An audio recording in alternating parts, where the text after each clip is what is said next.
हिंदी में यूपीएससी की तैयारी से संबंधित प्रोग्राम्स को देखने के लिए सब्सक्राइब करें स्टडी IQ-IAS हिंदी।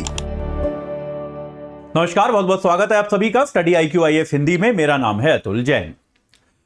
दुनिया में बहुत सारे देशों में, बहुत सारी संस्कृतियों में कानून व्यवस्था और संस्कृति जो होती है उनके बीच का टकराव जो है वो आमतौर पे देखा जाता है। बहुत सारी ऐसी चीजें हैं और इन चीजों में एक जो बड़ा नाम आता है वो आता है तमिलनाडु की एक सांस्कृतिक प्रथा का, जिसको हम बुलाते हैं जल्लीकट्टू। तो अगर आप पिछले कुछ वर्षों में समाचार देख रहे हैं तो आप लोगों ने निश्चित तौर पर जल्लीकट्टू का नाम सुना होगा। जल्लीकट्टू तमिलनाडु का एक ऐसा रिचुअल है, कहा जाता है कि 2000 साल से पुराना एक वहां का पर्व मनाने का, एक सेलिब्रेट करने का तरीका है, जिसमें बैलों की मनुष्यों से लड़ाई कराई जाती है।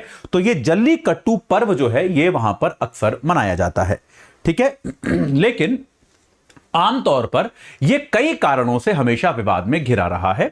विवाद में घिरे रहने के दो प्रमुख कारण हैं। पहला है कि पशुओं पर अत्याचार, कि इस पर्व की आड़ में क्या पशु पर यानी कि बैल पर अत्याचार किया जा रहा है। और दूसरा कारण है कि मानव को खतरा, कि जो व्यक्ति इस समारोह में या तो भागीदारी करता है, शिरकत करता है, या फिर जो व्यक्ति आप मान लीजिए कि इस समारोह को देखने भी पहुंचता है, उन दोनों की जान को खतरा इसमें हो सकता है।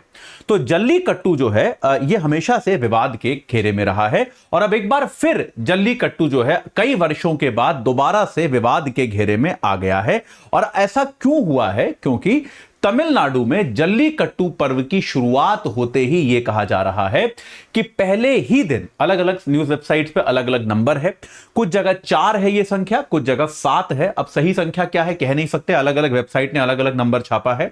लेकिन पहले ही दिन या तो 4 या फिर 7 लोगों की मौत जो है वो हो गई है पहले ही दिन, और कई सौ लोग, लगभग 400 के आसपास लोग जल्लीकट्टू में शुरुआत में ही घायल हो गए हैं। तो एक बार फिर से विवाद ने जोर पकड़ लिया है कि यार जल्लीकट्टू की ये जो प्रक्रिया है इसको लेकर नियम बनने चाहिए और अगर संभव हो तो इस पर रोक लगनी चाहिए। तो आज मैं आपको अगले 5-7 मिनट में समझा दूंगा कि यार ये जल्लीकट्टू को लेकर विवाद जो है इसकी इतिहास क्या रहा है, इसमें कुल मिला के अब तक हुआ क्या है। इस छोटा सा एक जो पिछले कुछ वर्षों का इतिहास है वो आपको समझाने की कोशिश करूंगा। लेकिन इस चर्चा को शुरू करने के पहले मैं आपको बता दूं कि अगर आप 2026 या 2027 का यूपीएससी एग्जाम देने वाले हैं तो आप एजे लाइव कोड लगाकर हमारे P2I बैचेस से जुड़ सकते हैं। 2026 का बैच 28,999 में और 2027 का बैच 34,999 में आपको मिल जाएगा। क्लासेस 27 तारीख से शुरू हो रही हैं, सुबह 8 बजे से, याद रखिएगा। और अब हमारे P2I बैचेस में 2 नई सुविधाएं हैं। अगर आप प्री क्वालिफाई करते हैं तो आपको आपकी पूरी फीस वापस मिल जाएगी और साथ के साथ हर महीने जो हमारा एक मंथली टेस्ट होगा, उस टेस्ट में जो विद्यार्थी फर्स्ट आएगा उसको 11,000 रुपए का अवार्ड दिया जाएगा हर महीने। तो यह अवार्ड जीतने का भी मौका आपके पास रहेगा। चलिए, तो आज ही जुड़ जाइए, अपनी तैयारी को एक सही आकार प्रदान कीजिए। एक बार जल्दी से देख लेते हैं कि भाई ये जल्लीकट्टू का पूरा विवाद है क्या। तो जैसा आपको मैंने बताया कि जल्लीकट्टू जो है इसको लेकर 2 प्रमुख आपत्तियां हमेशा से रही हैं जल्लीकट्टू को लेकर। पहली तो पशु के अधिकार, भाई पशु की जो है पशु पर अत्याचार। ये एक जो पशु एक्टिविस्ट हैं, जो पशुओं के अधिकारों के लिए लोग लड़ते हैं, वो इस बात पर, इस पूरी प्रक्रिया से नाराज रहते हैं कि यार एक जमाने में जब उतनी जानकारी नहीं थी, पशुओं के अधिकारों को लेकर लोग सचेत नहीं थे, तब ऐसी परंपराएं थी, कोई बात नहीं, हो सकती है, कोई दिक्कत नहीं है। लेकिन आज की तारीख में, मॉडर्निटी में, जब हम पशुओं के अधिकारों को लेकर सचेत हैं, तब ऐसी परंपराओं को बनाना, उनको आगे बढ़ाना ये उचित नहीं है। एक्टिविस्ट इस बात को कहते हैं। तो पहला बिंदु ये हो गया। दूसरा बिंदु जो हो गया वो हो गया मानव सुरक्षा, कि इसको लेकर, मानव मतलब मानव 2 तरह के हो सकते हैं, जो भागीदार हैं और जो दर्शक हैं, इन दोनों की सुरक्षा। क्योंकि याद रखिए अभी जिन 7 लोगों के मरने की खबर आ रही है उसमें से 1 भागीदार था और 6 लोग जल्लीकट्टू देखने आए हुए थे जो मारे गए हैं। तो इन लोगों की सुरक्षा को लेकर भी जल्लीकट्टू पर सवाल उठना एक बार फिर से शुरू हो गया है। तो जल्लीकट्टू को लेकर सबसे पहली बार जो डिसीजन आया वो 2006 में आया।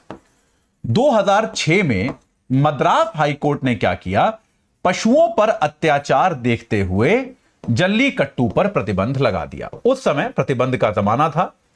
जल्लीकट्टू पर क्या हुआ प्रतिबंध लगा दिया गया।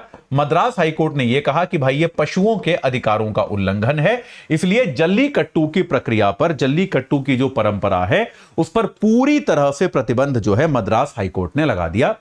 इस बैन को, इस प्रतिबंध को सुप्रीम कोर्ट में चुनौती दी गई, लेकिन 2009 में भारत के सुप्रीम कोर्ट ने भी इस बैन को सही पाया। सुप्रीम कोर्ट ने कहा कि भाई ये जो बैन है ये सही है, इस बैन में कोई खराबी नहीं है। पशुओं पर अत्याचार जल्लीकट्टू के दौरान होता है और इस अत्याचार को रोकने का तरीका है कि जल्लीकट्टू को प्रतिबंधित कर दिया जाए। यह बात सुप्रीम कोर्ट ने भी 2009 में कह दी। यह सुप्रीम कोर्ट ने ऐसा कर दिया।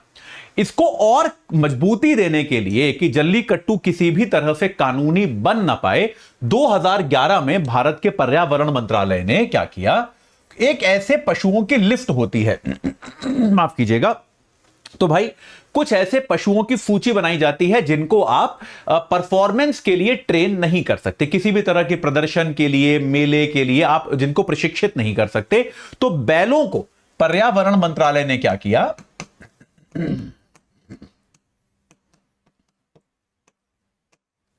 जिन पशुओं का प्रशिक्षण प्रतिबंधित है, जिन पशुओं को आप प्रशिक्षित नहीं कर सकते किसी भी प्रकार की प्रदर्शनी के लिए, प्रशिक्षण प्रतिबंध वाले पशुओं की सूची में बैलों को ऐड कर दिया, बैलों को जोड़ दिया, बैलों को उसमें डाल दिया, ताकि, क्योंकि भाई जल्लीकट्टू के लिए आपको बैलों को सजाना पड़ेगा, आपको उनको ट्रेन करना पड़ेगा, तो एक और मजबूत कानूनी स्वरूप जो है यह दिया गया कि भाई किसी भी तरीके से आप इससे बच ना पाएं, आप किसी भी तरीके से जल्लीकट्टू ना कर पाएं। एक बार दोबारा सुप्रीम कोर्ट में यह मामला घूम फिर के, चल फिर के 2014 में पहुंचा। इसकी चुनौती के तौर पर सुप्रीम कोर्ट ने एक बार फिर से कहा कि प्रतिबंध ठीक है। सुप्रीम कोर्ट ने प्रतिबंध जो है वो कायम रखा कि इस प्रतिबंध में कोई समस्या नहीं है। सुप्रीम कोर्ट ने इस प्रतिबंध को कायम रखा कि भाई यहां जो है जल्लीकट्टू पर पूरी तरह से प्रतिबंध रहेगा। लेकिन होता क्या है कि जो चीजें किसी समाज की संस्कृति, सभ्यता से जुड़ी हुई होती हैं, आमतौर पर वो चीजें जो होती हैं वो इस प्रकार के कानूनी निर्णयों को मानने में असरलता से तैयार नहीं होती।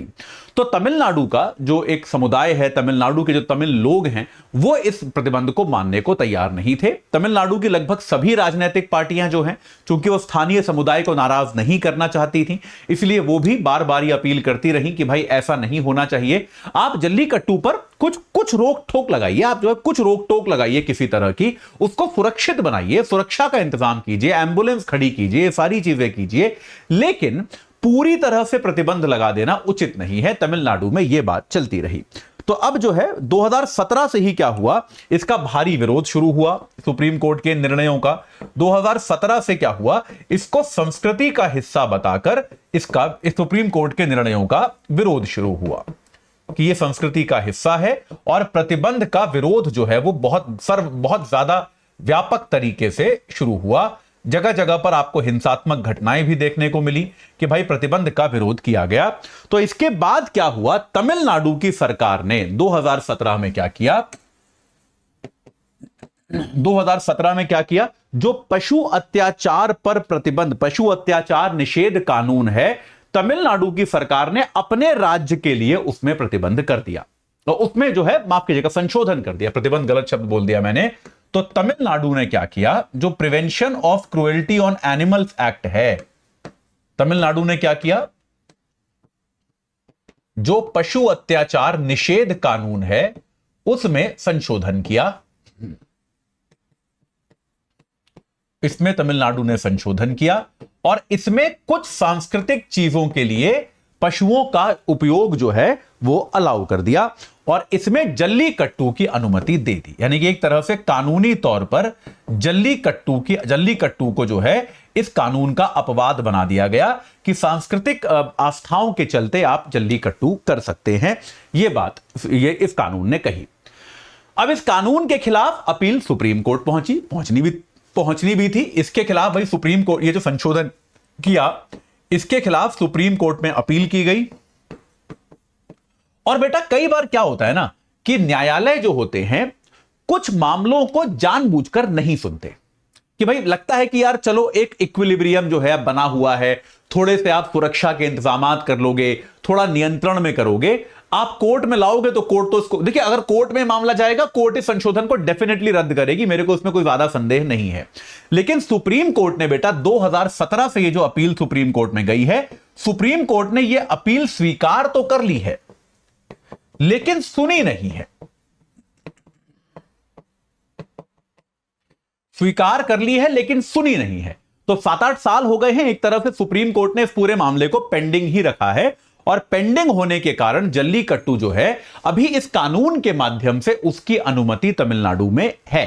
तो जल्लीकट्टू का यह पर्व जो है, यह रिचुअल जो है, यह तमिलनाडु में एक बार अभी भी मनाया जाता है। लेकिन इस साल जैसा कि कहा जा रहा है कि भाई शुरुआत में ही पहले ही दिन जिस प्रकार से लोगों की मौतें हुई हैं, यह चर्चा, यह विवाद एक बार फिर से उठ गया है कि क्या इस तरह के आस्था से जुड़े मामलों की अनुमति दी जानी चाहिए, भले ही वो लोगों को मौत की तरफ लेकर जा रही हों। मुझे याद है महाराष्ट्र में दही हांडी का जो पर्व होता था जन्माष्टमी पर, उसको लेकर भी सुप्रीम कोर्ट ने कठोर नियम बनाए थे। मुझे याद है कि छोटे छोटे बच्चे वो एक टावर बनाते थे एक के ऊपर एक चढ़कर, और वो दही हांडी फोड़ते थे, और हर साल उसमें क्योंकि बच्चों के गिरने विरने से कई सारे बच्चों की मौत हो जाती थी, कई सारे लोगों की, युवाओं की मौत हो जाती थी।